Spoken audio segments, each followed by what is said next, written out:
बाली उम्र ने मेरा हाल वो किया, जाने छुड़ा ली मैंने, दिल दे दिया। ओ रब्बा दर्द जिगर ने मेरा हाल वो किया, जाने छुड़ा ली मैंने, दिल दे दिया। मोहम्मद अजीज की जीवन कहानी में कई ऐसे पहलू हैं जो आमतौर पर कम ही चर्चा में आते हैं। वे एक ऐसे गायक थे जिन्होंने 1980 से 90 के दशक में अपनी आवाज से बॉलीवुड संगीत को एक नई ऊंचाई दी। ओ तूने प्यार से मुझको बुलाया, तूने प्यार से मुझको बुलाया, मैं दौड़ा चला आया, मैं भागा चला आया हूँ। मोहम्मद रफ़ी के प्रशंसक होने के कारण उनकी गायकी में मोहम्मद रफ़ी साहब का प्रभाव देखा जा सकता था और इस वजह से उन्हें मोहम्मद रफ़ी साहब का उत्तराधिकारी भी कहा जाता था। उनकी कुछ अनसुनी कहानियां और संघर्ष कुछ इस प्रकार हैं। कोलकाता से मुंबई तक का सफर। मोहम्मद अजीज का जन्म एक सामान्य परिवार में हुआ जहां संगीत के लिए सीमित संसाधन थे। कोलकाता में उन्होंने संगीत के प्रति अपनी रुचि को जीवित रखा और छोटे मोटे कार्यक्रमों में गाना शुरू किया। उनका परिवार चाहता था कि वे किसी अन्य क्षेत्र में करियर बनाएं, लेकिन मोहम्मद अजीज ने संगीत को ही अपनी जिंदगी बना ली। कोलकाता में उन्हें एक बड़ी पहचान नहीं मिली, लेकिन फिर वे मुंबई चले आए, यह सोचते हुए कि किस्मत उनका साथ देगी। कितने दिनों के बाद है आई सजना रात मिलन की, अब हमसे ना सही जाए जुदाई आई सजना रात मिलन की। मुंबई में अजीज साहब के लिए संघर्ष आसान नहीं था। उन्होंने पहले कुछ छोटे रोल और स्टेज शो किए। संगीतकार अन्नू मलिक ने उन्हें लक्ष्मीकांत प्यारेलाल से मिलवाया, जिन्होंने उन्हें 1985 में फिल्म मर्द में मर्द तांगे वाला गाने का मौका दिया। इस गाने ने उन्हें रातों रात सुपरस्टार बना दिया। इसके बाद उन्हें कई बड़ी फिल्मों में गाने के अवसर मिले और धीरे धीरे वे बॉलीवुड के प्रमुख गायकों में शुमार हो गए। सारे सिकवे गिले भुला के कहो, जो भी कहना है मुस्कुरा के कहो, दिल न तोड़ोगे कसम खा के कहो। मोहम्मद रफ़ी से तुलना। उनकी आवाज और गायन शैली मोहम्मद रफ़ी से काफी मिलती थी और वे खुद भी रफ़ी साहब के बहुत बड़े प्रशंसक थे। कुछ आलोचकों ने उनकी तुलना मोहम्मद रफ़ी से की, जबकि कई लोगों ने उन्हें एक नया और अनोखा गायक माना। मोहम्मद अजीज ने इसे हमेशा एक प्रेरणा के रूप में लिया और अपनी शैली में गाने का प्रयास किया। उन्होंने कहा कि मोहम्मद रफ़ी साहब उनके आदर्श थे, लेकिन वे अपनी खुद की पहचान बनाना चाहते थे।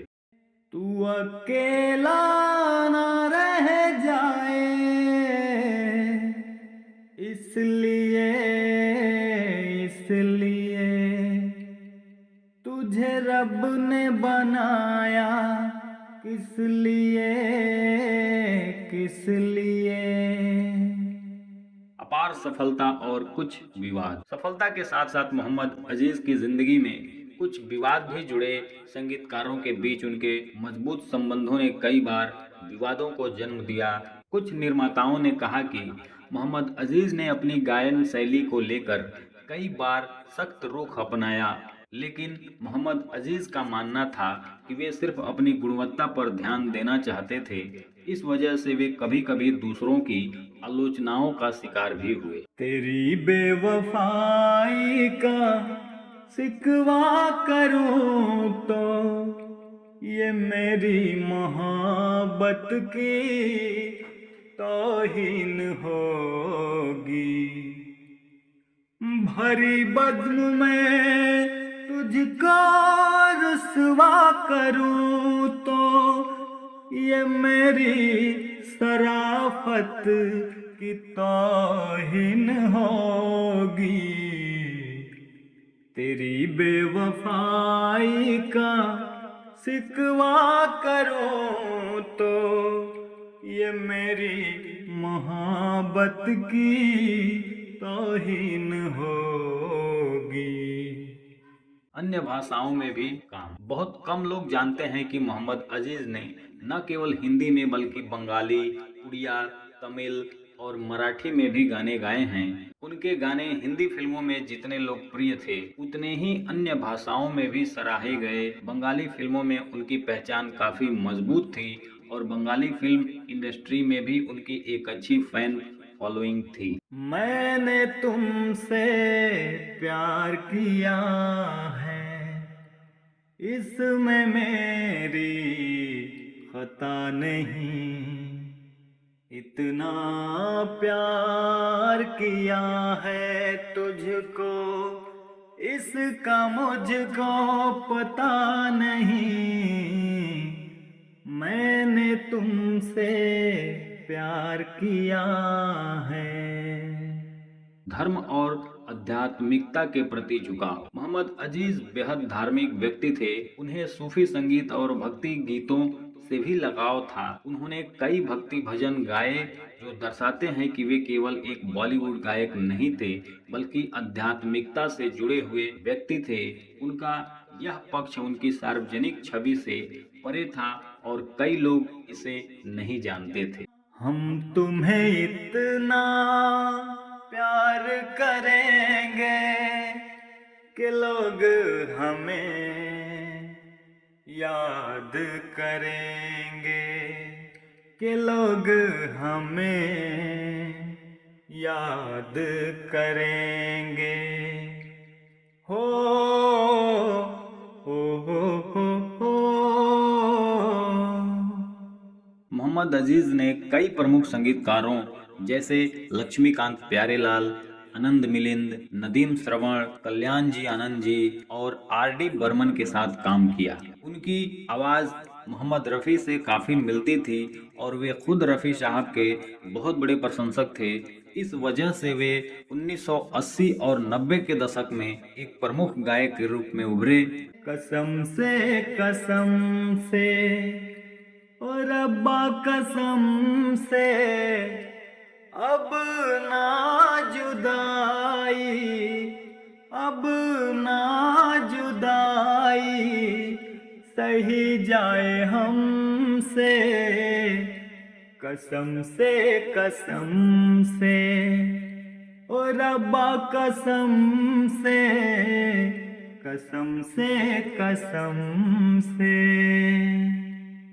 वह अपने काम और अपने परिवार के प्रति पूरी तरह से समर्पित थे। उनके निधन से बॉलीवुड संगीत जगत में एक अपूरणीय क्षति हुई। उन्हें आज भी उनकी सुरीली और ऊर्जावान आवाज के लिए याद किया जाता है।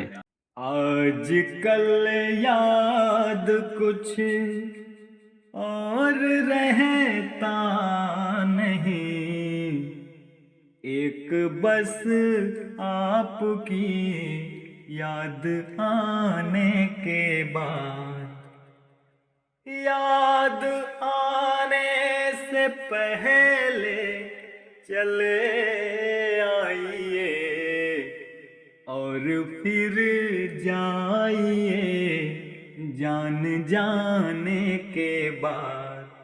आजकल याद कुछ और रहता नहीं, एक बस आपकी याद आने के बाद। उनके गाने लोगों के दिलों में हमेशा जिंदा रहेंगे। मोहम्मद अजीज को उनके शानदार गीतों और आवाज़ों के लिए हमेशा याद किया जाएगा। उनके गाए हुए गाने आज भी संगीत प्रेमियों के बीच लोकप्रिय हैं और उनकी आवाज़ बॉलीवुड के सुनहरे युग की याद दिलाती है।